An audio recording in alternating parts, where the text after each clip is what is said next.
আসলে আমার মোবাইল দুইটা, তা কয়দিন আগে আমার হ্যাপি বার্থডে গেছিল, আমার বয়ফ্রেন্ড আমার গিফট করছে ওই দামি ওই আইফোনটা। আমার নতুন সেটে রং লাগলো কিভাবে? কিন্তু তুমি আমার আন্ডারওয়্যারের পরিবর্তে যে আকাশ ভাইয়ের আন্ডারওয়্যারটা নিয়ে আসছো, ওনার সাইজ আর আমার সাইজ কি তোমার এক মনে হয়? হ্যাঁ, ওই আন্ডারওয়্যার পড়তে গেলে আমার তো গিট্টু দিয়ে পড়তে হবে। সাইজ নিয়ে কিন্তু নাড়াচাড়া করে একদম কিন্তু মামলায় হাইলে যাবে। ছাদের মধ্যে কাপড় চোপড় হুগাইতে দিছিল, মোর প্যান্টের পরিবর্তে আরেকটা প্যান্ট নিয়েছে, অত মোর মাথার দিয়েও ঢোকে না।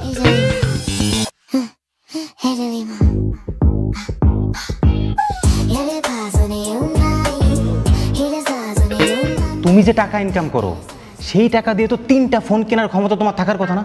হ্যাঁ ভাইজান, কামের বিটি দেখে কি আমার কোনো সকালাত নাই? আমার সাথে খারাপ ব্যবহার তোকে 3টারে যদি আমি শিক্ষা না দিছি, আমার নামও রহিমানা।